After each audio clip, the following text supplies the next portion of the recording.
ہم نے حدیث میں پڑھا تھا کہ اللہ تعالیٰ جس سے محبت کرتا ہے اس کی محبت آسمان اور زمین والوں کے دلوں میں ڈال دیتا ہے۔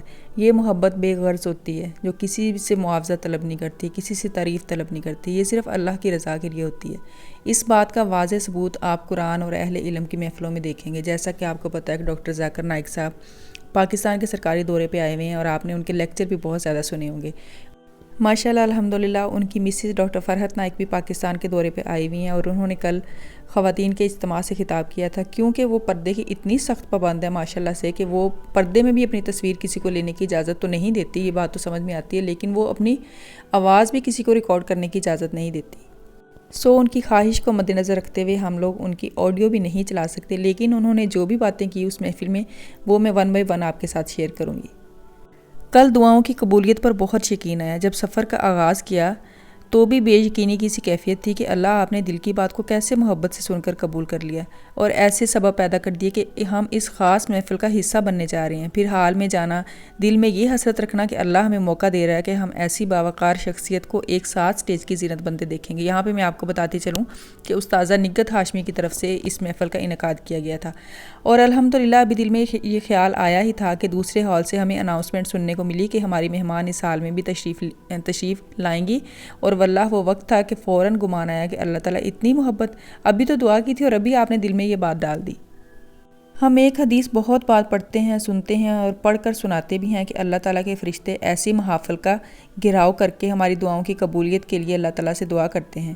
اس بات کا یقین بہت پختہ ہو گیا الحمدللہ، اور مجھے النور کا حصہ ہونے پر، اہل القرآن ہونے پر اللہ تعالیٰ پر بہت پیار آیا کہ یہ اتنی بڑی سعادت اللہ تعالیٰ نے النور کے پلیٹ فارم سے عطا کی ہے کہ کہیں نہ کہیں بہت چھوٹی صحیح لیکن ہماری اس میں قطرہ بھر ڈالی گئی ایفرٹس یا کوشش جو ہے وہ تو شامل ہے۔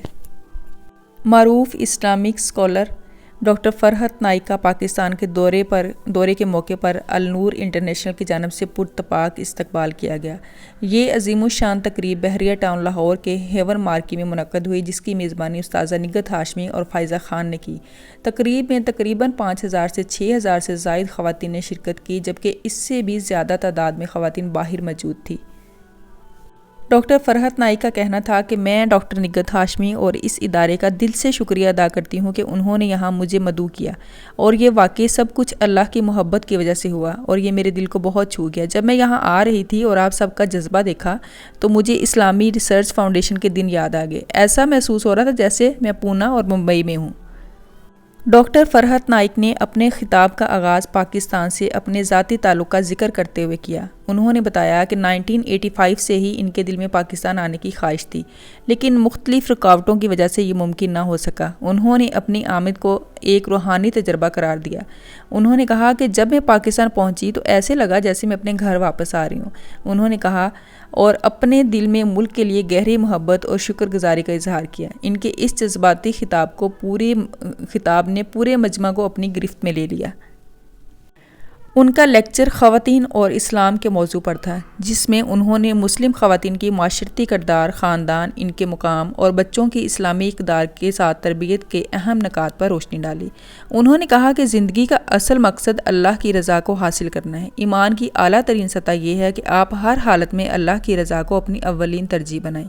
انہوں نے سامعین کو یاد دلایا کہ دولت اور دنیاوی مال و متاع عارضی ہیں، لیکن نیکی کا حصول ہمیشہ قائم رہتا ہے۔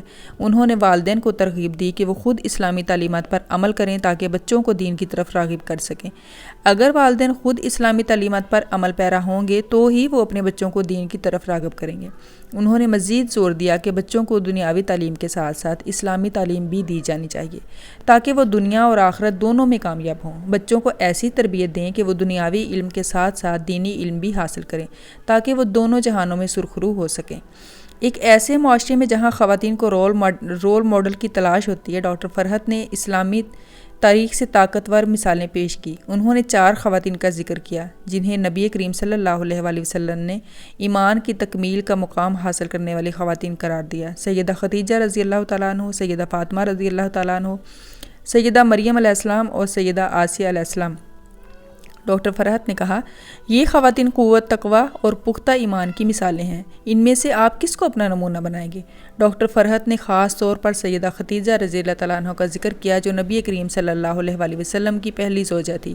انہوں نے سیدہ خدیجہ رضی اللہ تعالیٰ عنہ کو خواتین کے لیے تمام شعبوں میں رہنما قرار دیا، خواہ وہ تجارت ہو، تعلیم ہو یا ذاتی طاقت۔ سیدہ خدیجہ رضی اللہ تعالیٰ عنہ سب سے زیادہ بااختیار خاتون تھی، بہترین تاجرہ اور ایک شاندار کاروباری شخصیت تھی۔ انہوں نے مزید کہا، وہ نہایت تعلیم یافتہ، ذہین اور روحانی دولت سے مالا مال تھی، اور نبی کریم صلی اللہ علیہ وآلہ وسلم کے ساتھ مشکل ترین اوقات میں کھڑی رہیں۔ ڈاکٹر فرحت نے مزید کہا، سیدنا مریم علیہ السلام کو قرآن کی مس یونیورس قرار دیا اور ان کے بلند مقام اور پاکیزگی کا اعتراف کیا۔ انہوں نے سیدہ آسیہ علیہ السلام، سیدہ مریم علیہ السلام سے ملنے والے ایمان اور صبر کے اسباق کو بھی اجاگر کیا اور کہا کہ مضبوط ایمان اور اللہ پر بھروسے کے ساتھ کوئی مشکل ناقابل حل نہیں ہوتی۔ ڈاکٹر فرحت نے اپنے لیکچر میں جدید معاشرے میں مادیت کے بڑھتے ہوئے رجحان کو بھی زیر بحث لایا۔ انہوں نے دولت کی دوڑ کے خلاف خبردار کیا اور خواتین کو ایمان، مادیت پر ترجیح دینے کی تلقین کی۔ آج کے دور میں دنیا نے دولت کو حتمی مقصد بنا دیا ہے اور لوگ مسلسل ایک دوسرے سے آگے بڑھنے کی کوشش میں لگے ہوئے ہیں۔ انہوں نے کہا کہ دولت بذات خود بری نہیں، لیکن جب یہ زندگی کا مقصد بن جائے تو یہ آپ کو روحانی فرائض سے دور کر دیتی ہے۔